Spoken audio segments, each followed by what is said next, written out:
There were so many themes and emotions within the story that I could relate to personally. And at its heart, it's a fairy tale. It's a ballet that we enjoy doing as a company, and I think that always comes across. I can't believe that we are celebrating 10 years of The Winter's Tale. From day one, we could sense that it was going to be a winner. Looking at it in perspective, I realised how really lucky I was to be part of that creation process, because we really produced something that will stand the test of time. Winter's Tale is about the world of Sicilia, which is kind of the buttoned-up court of King Leontes and Queen Hermione. Leontes is the king of Sicily, and we find him at the beginning of the ballet growing up alongside Polixenes, the king of Bohemia. Polixenes is a very vibrant and charming character, and I think music and dance sort of is very much a part of the culture that they bring over when they visit Sicily.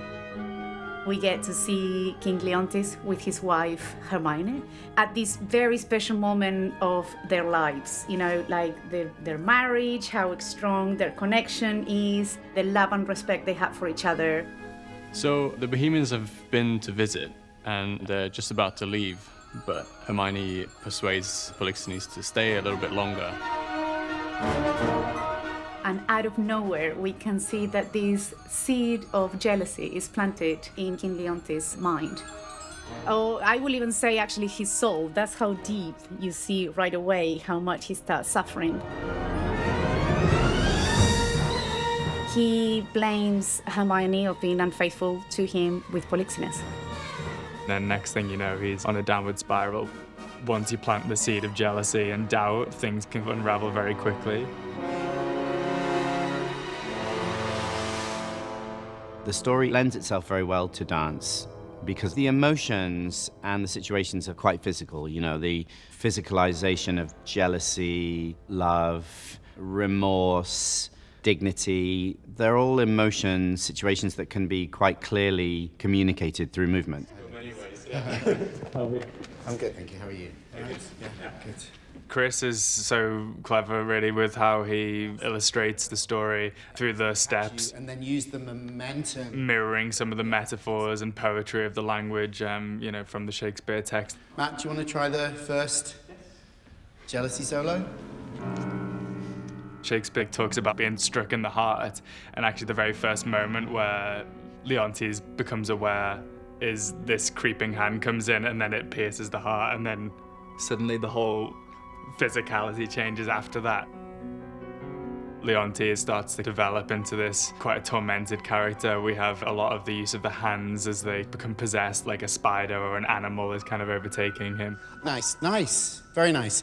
I think the fingers are actually almost pulling the hand back, like if we're really, back into you. It's quite spidery that way. It creates a physicality in you that's in some ways atypical to classical ballet. Still, he uses a lot of classical ballet steps, but there's always a twist on them, and it's very satisfying as a dancer because you feel like you're speaking the language that you've been working on for a very long time, but you're exploring new ways of using it. Choreographically, what Chris did for us is incredible. You just need to follow his guidance and you get to tell the story. At the beginning, we see them doing these marriage vows, and then when things get really bad, she keeps telling him, we are married, you know, I'm not being unfaithful, and these kind of hints of choreography keeps coming back. That's why it's just really, really clever. Do you know what might be better storytelling here, actually? If Polixenes offers her to him and he does the bass. When Chris comes in, he adds a sort of freshness to it. It's like you're saying, you know, go back to your queen. We have all the steps, and there's always space to, you know, dig deeper and get to know the characters even better. With Chris's ballets, everything is so beautiful. The way he understands ballet, the way he exposes feelings and emotions is just really tender and beautiful. There's so much joy of dance that's very much in the music and in the choreography, and it allows you to bring your own character into it. It's not easy to tell a story in ballet, but I think Chris has done it so succinctly and with so many expressive uses of movement that it's really impressive. I chose it because of the sort of dual nature, the darkness and the light, the fact that there are lots of kind of meaty, dramatic roles for the male dancers and the ballerinas. And then there's a big opportunity in the second act for the corps de ballet to really tear it up with some great pure dance. And I spent some sleepless nights sweating over how I was going to make this story really come to life, because this is not a simple story, but it somehow works.